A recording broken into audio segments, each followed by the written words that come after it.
what's on the line right here is your shot at professional League of Legends in the summer split. Down goes the Nexus, and Cloud9 Tempest take the series 2-1. I feel really confident. To some of our team members, this is our last chance in professional gaming. I'm really excited to play EG today. EG will take down XDG, securing the 7th place spot. I've been in this position more than once. I'll give it my best shot and I'm positive we can win. It's so important to us that we make it into the next split. We want a chance at Worlds, and we can't do that otherwise. Complexity Black persevering through to be the victors of the 3rd place matchup. This is kind of months and months of work, but to know the rest of my team has confidence in themselves is really nice to see. I'm very confident in the growth that we've had so far. Coast will be taking part in next week's summer promotion tournament. I think, if anything, we kind of deserve where we are right now. We just have to prove that we're at least good enough to beat an LCS. I'm pretty excited to play against Complexity Black, and I feel like it's going to be a couple good matches.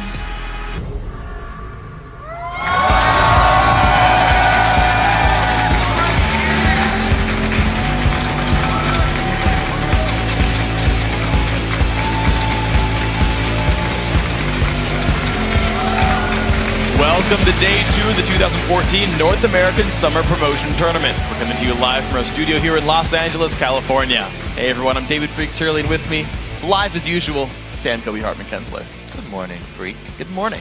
It is morning, actually. This is one of the first times we've actually gone before noon. Now, guys, there's 2 spots still up for grabs today in the North American LCS Summer Split, but we can now lock in LMQ. Oh yeah, they had a commanding day on the Rift yesterday, beating XCG in a 3-0 sweep. The next test will be, how do they perform against the rest of the North American LCS teams? And you'll remember, just a year ago, Cloud9 won their way into the 2013 Summer Split, and they've been a top team ever since. But Evil Geniuses won their promotion series in a 3-0 sweep as well, and they ended their first split in 7th place. So the promotion performances don't always indicate the success of the team in the actual LCS. We'll have to see them in a couple of months there. There's always some huge moments that you guys were tweeting about during that series yesterday. Let's take a look at your hashtag LCS big plays. All right, so the first one comes from game number 3, and this is from @Treelock. He says that the double kill by Vasily on ManCloud and Zuna was beastly. Then it's Xiaowei Xiao's first blood from game 1 @Nathan Stan, says that shockwave was so huge it almost hit me. Our final highlight comes from game number 2, and it features Vasily and his happy feet dancing around 3 skill shots to escape with his life. @Connor Steinhardt says, LMQ's Vasily, North American Dodgeball Champion 2014. Here are your LCS big plays. ManCloud taking some big damage. Vasily pops the culling. There's the zone. He has Zuna forced away. ManCloud flashes. It's not going to be enough. Down goes the kill. The chase, and he gets Zuna. 2 for 0. Finding on a sheep. There comes the jump on in for Ackerman. Tidal Wave lands onto 4 though, and here comes Spray and Pray. LMQ can't easily dive back in. They've been forced backwards, but a shockwave onto 3. Here comes the push. The wish might not be enough. Zuna goes down for first blood. And when XCG have been getting behind, they haven't really been making any plays, going for anything here. Vasily really dodging everything. That was awesome. That was awesome. It was, and who needs cat-like reflexes when you've got rat-like reflexes? Share your favorite highlights throughout the day by tweeting us @LOL Esports and using the hashtag LCS Big Plays.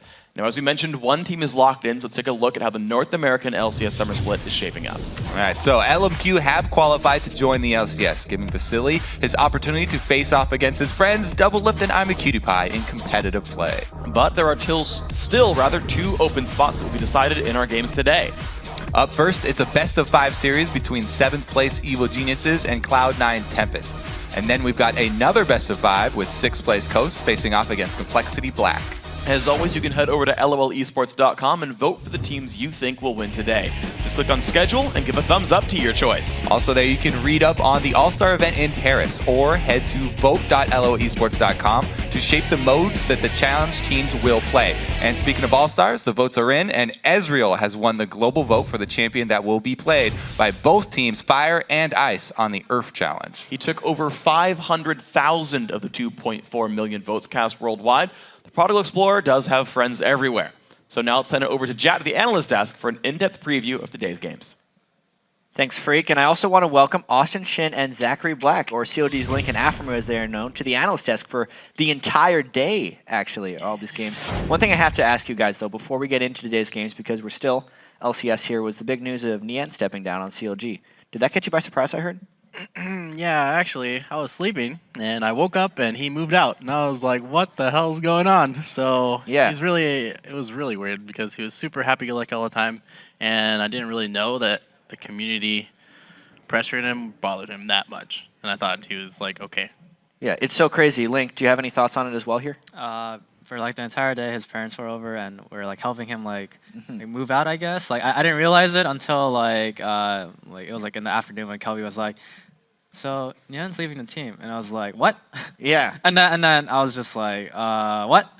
And then now we have to go find a new top laner. So it's kind of a we're back to our like. Have you guys talked to Nien since, because it was so shocking to get maybe more clarity into exactly what happened outside of the interview that was posted publicly? I think the interview said it all, and I think everyone on the team watched that because everyone was really confused. Yeah. Where do you guys go from here? Just now we have to go through the hassle of finding a new top laner, which is very tricky because there isn't that many players who are free agents, and you just have to look in the right spots right now. Yeah. Well, crazy news, but we do have games today because there's an LCS spot on the line right here. First game up, Cloud9 Tempest versus Evil Geniuses. Do you have any just overall thoughts on the series going in, Link? So Cloud9 Tempest is filled with all these like they're recognizable amateur players and they're all high elo solo queue. So they're definitely gonna put up a good fight versus EG. I feel like it's gonna be a really interesting battle, and you know, I have a lot of friends on Cloud9 Tempest too. So we'll see how it goes. As far as Cloud9 Tempest goes, recognizable names. Do they have more player talent maybe than EG Aframo? Individually, yes, but I think EG has the upper hand with the team play, and they've been in LCS longer and have played against the top three teams, so they have a better grasp on rotations and whatnot. Rotations, the word of the OG year. and TSM rotations. Basically, everyone's rotating all over the map. I'm really interested in this matchup, specifically just in the mid lane with Bishu against Pobelther, because Bishu is a player who's maybe very popular but hasn't necessarily performed on the big stage. Link, do you have any thoughts on Bishu as a player against Pobelther? I would give Pobelther the upper hand. I mean, I've played with both of them, and they're both like they're friends of mine. But to be honest, I think Pobelther is just a stronger player. And I just feel like Bishu's like only hero that he's always been good at was like Nidalee. But I really think that if EG is smart, they're just gonna ban it out, and then it'll really significantly hurt their strengths. But you know, maybe Cloud9 Tempest will prove me wrong, and they'll pull out some good new tricks. Yeah, it'll really force Bishu to kind of adapt a little bit before he can make it in the LCS. But LMQ actually made it into the LCS yesterday. And the interesting thing about this is you're always kind of trying to guess where they're going to end up in the LCS. And that brings us to the Twitter question. I want to ask you guys, how high will LMQ finish in the NA LCS Summer Split, and why, if you just had to guess, Aframo?